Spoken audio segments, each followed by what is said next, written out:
Hello friends, હું colour અમૂલ્યા સુરતથી cooking studio by કલામાં તમારું સ્વાગત કરું છું.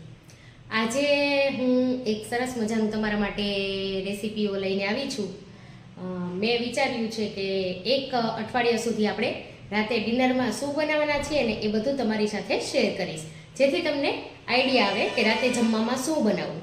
લેડીઝને જનરલી પ્રોબ્લેમ હોય છે કે રાતે જમવામાં શું બનાવવું. તો હું શું બનાવું છું એક વીક સુધી આપણે જોઈશું. તો આજે સૌથી પહેલાં હું બનાવવાની છું સરસ મજાની મકાઈમાંથી રેસીપી. તો એમાંથી શું બનાવીશ ચાલો ગેસ કરીને કમેન્ટ કરો ફટાફટ. આપણે એક વીક સુધી પોસ્ટ કરીશું કે ડિનરમાં કઈ કઈ રેસીપીઓ બનાવી શકાય અને જનરલી નોર્મલી ઘરમાં કઈ કઈ રેસીપીઓ બને છે.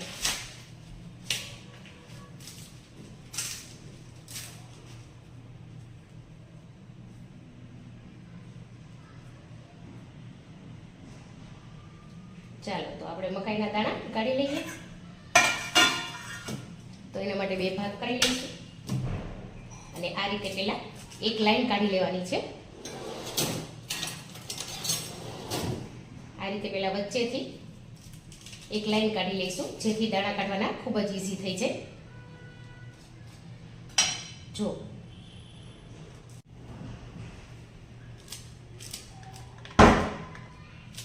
તમે જણાવતા રહેજો કે રાતે ડિનરમાં કઈ કઈ રેસીપીઓ બનાવો છો, તે પણ કમેન્ટ કરજો.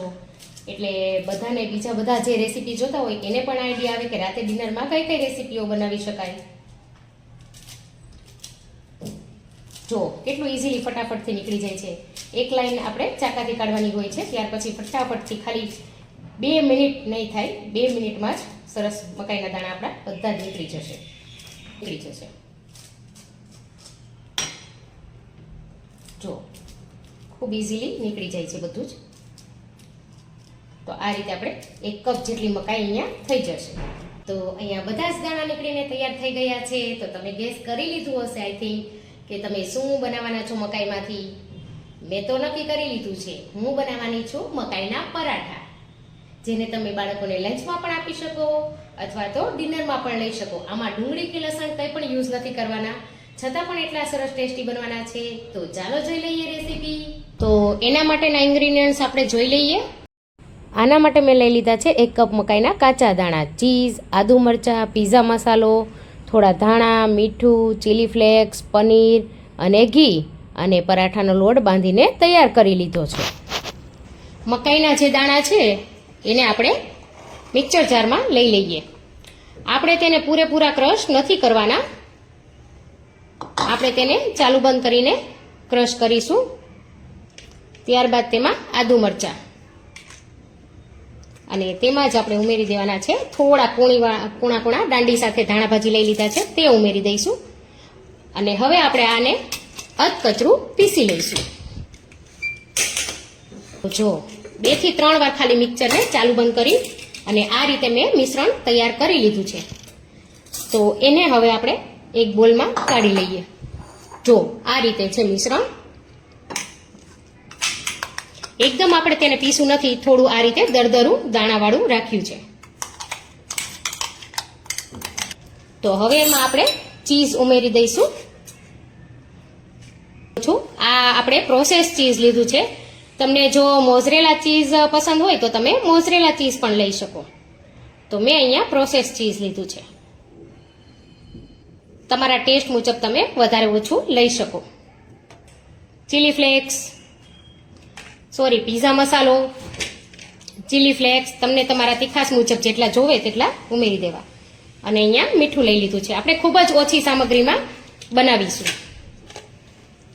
અને હવે આને આપણે મિક્સ કરી લઈશું સારી રીતે. જો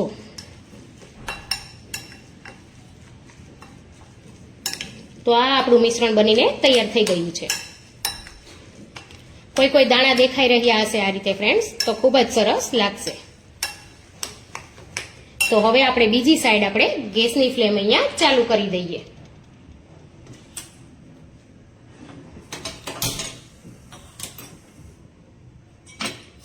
તો હવે આપણે પરાઠાને વણી લેવાના છે. જો તો આપણે આ પરાઠાને આપણે નાના પરાઠાના બે આવી રીતે 4 બનાવીશું. લુવા મીડિયમ સાઇઝના આપણે પરાઠા તૈયાર કરીશું. અને મકાઈમાં થોડો પાણીનો ભાગ હોય છે એટલે આપણે તેને ડાયરેક્ટ મસાલો ભરીને નહીં બનાવી લઈએ. આપણે 4 રોટલી પહેલા બનાવશું.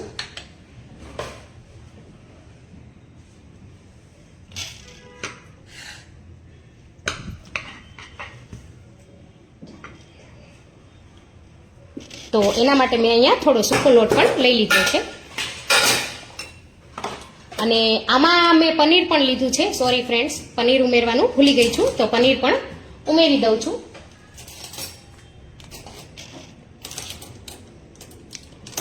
તમારી ઈચ્છા મુજબ તમારે ખાલી ચીઝ પરાઠા બનાવવા હોય તો તમે પનીર સ્કીપ પણ કરી શકો, પણ હું અહીંયા થોડું પનીર ઉમેરીશ. તો આ આપણું મિશ્રણ જે તૈયાર થઈ ગયું છે એમાં આપણે થોડું પનીર પણ ઉમેરી દઈએ, જેથી ખૂબ જ સરસ ટેસ્ટ આવશે અને હેલ્ધી પણ કહેવાશે.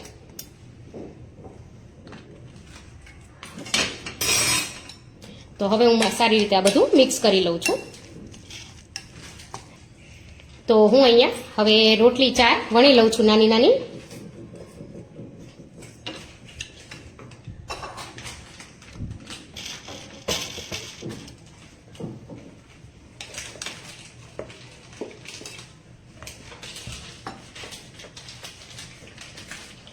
આપણે મીડિયમ સાઇઝના જ પરાઠા બનાવીશું, જેથી કદાચ બાળકોને તમે આપો ને તો ખૂબ સરસ એવું લાગે.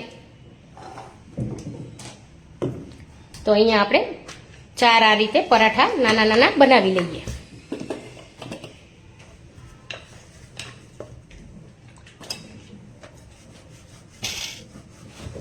ત્યાં સુધીમાં આપણે આપણી પેન પણ ગરમ કરવા માટે મૂકી દીધી છે.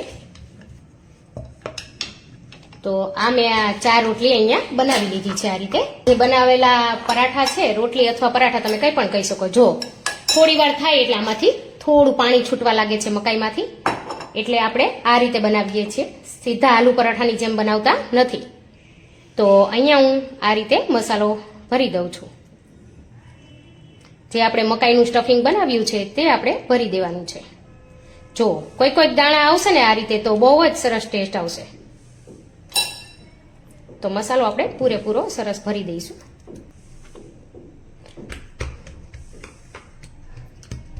આ રીતે આપણે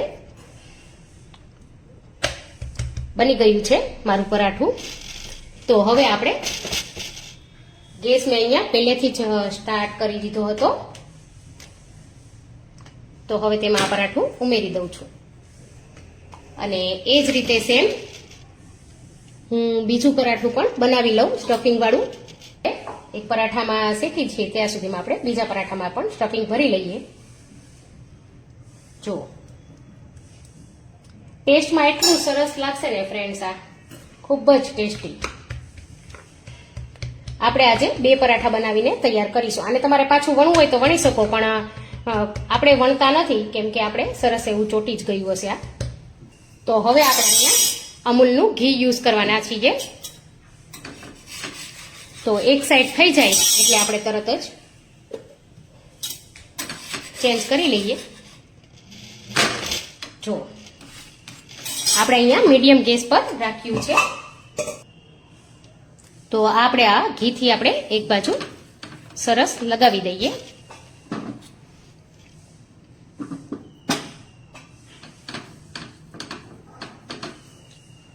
સારી રીતે અહીંયા ઘી લગાવવાનું છે. તમે અહીંયા ઈચ્છો તો બટર પણ લગાવી શકો. જો એટલી સરસ સુગંધ આવી રહી છે ફ્રેન્ડ્સ. આમાં મેં આદુ કે લસણ કે ડુંગળી કંઈ પણ ઉપયોગ નથી કર્યો, તો પણ એટલું સરસ બનશે. જો કેવું ફૂલીને એકદમ દડા જેવું થઈ ગયું છે.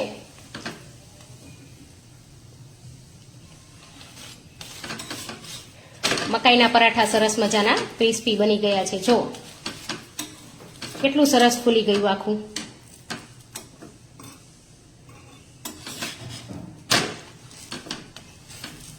ચાલો, તો હવે આપણું આ એક પરાઠું બનીને રેડી થઈ ગયું છે. બીજું પરાઠું પણ સેમ શેકી લઈએ.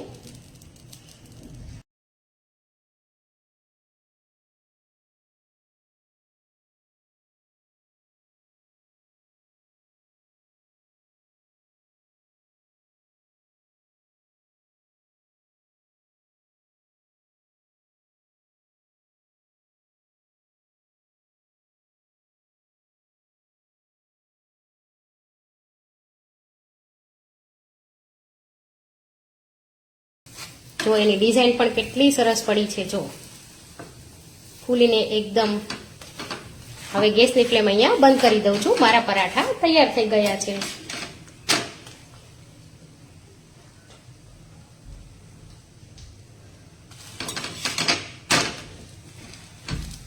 તો આ આપણા મકાઈના પરાઠા તૈયાર થઈ ગયા છે.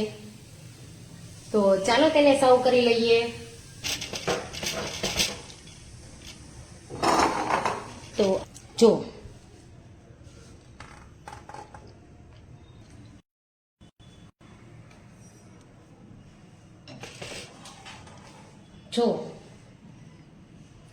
તો આજની મારી રેસીપી તૈયાર છે, ચીઝ કોર્ન પરાઠા. આને તમે ગ્રીન ચટણી સાથે સર્વ કરી શકો. તો ફ્રેન્ડ્સ, તમને મારી રેસીપી કેવી લાગી તે કમેન્ટ કરીને ચોક્કસથી જણાવજો. ફરી મળીશું નવી રેસીપી સાથે. Thank you.